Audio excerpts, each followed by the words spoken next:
বিসমিল্লাহির রহমানির রহিম। সম্মানিত সুধী, আসসালামু আলাইকুম।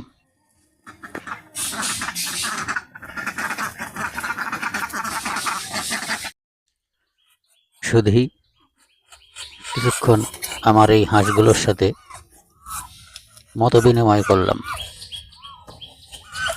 এর সাথে কিছুক্ষণ কথাবার্তা বললাম, ভালোই লাগলো।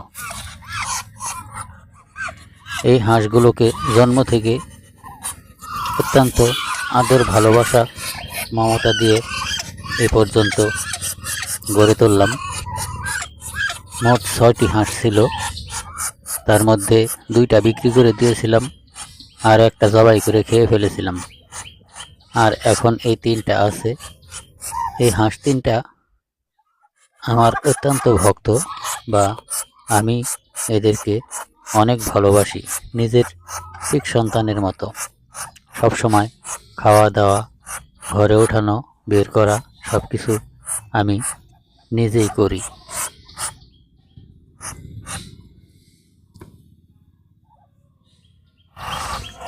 হাঁসগুলোকে বিক্রি করার অনেকবার চেষ্টা করেছিলাম, কিন্তু দুঃখের বিষয় এদের ভালোবাসার কাছে হার মানতে বাধ্য হলাম।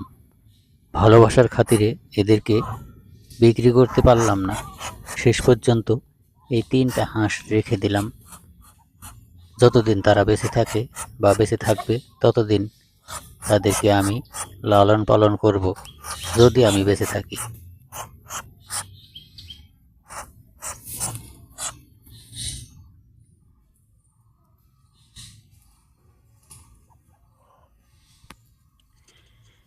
এদেরকে ভাত, গুঁড়ো, ঘাস সহ বিভিন্ন খাদ্য এরা খেয়ে থাকে। এদেরকে ধানও খেতে দেই।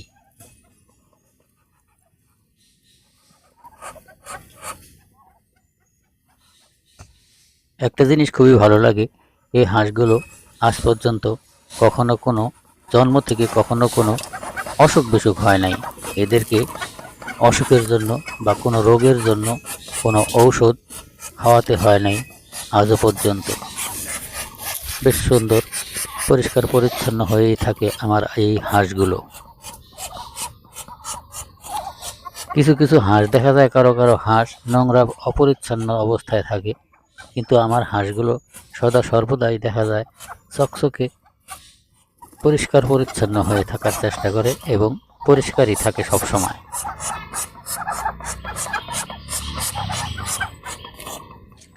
হাঁসগুলোকে সত্যি খুব ভালো লাগে, নিজের সন্তানের মতন লালন পালন করি তাদেরকে।